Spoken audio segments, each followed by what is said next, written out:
आपण पाहत आहात मावळा न्यूज 24, सर्वसामान्यांचा बुलंद आवाज।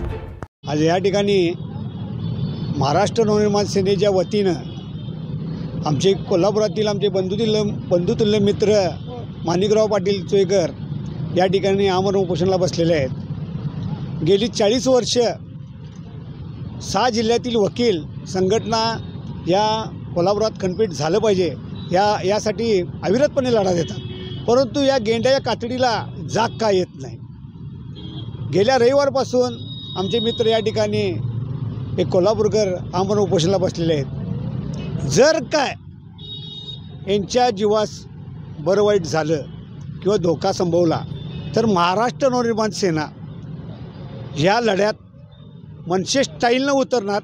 जर पुढं काय झालं तर त्याला प्रशासन जबाबदार राहील।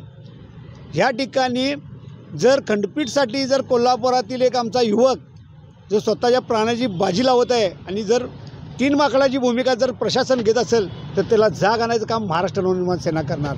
जोपर्यंत खंडपीठ कोल्हापूर शहरात होत नाही, 6 जिल्ह्यातल्या वकिलांच्या लढ्याला यश होत नाही, तोपर्यंत महाराष्ट्र नवनिर्माण सेना कायम पुढे राहील, मागं राहणार नाही। आणि आमचा या आंदोलनाला जाहीर पाठिंबा राहून या ठिकाणी इथून पुढे यांच्यावर खांद्याला खांदा लावून लढणार।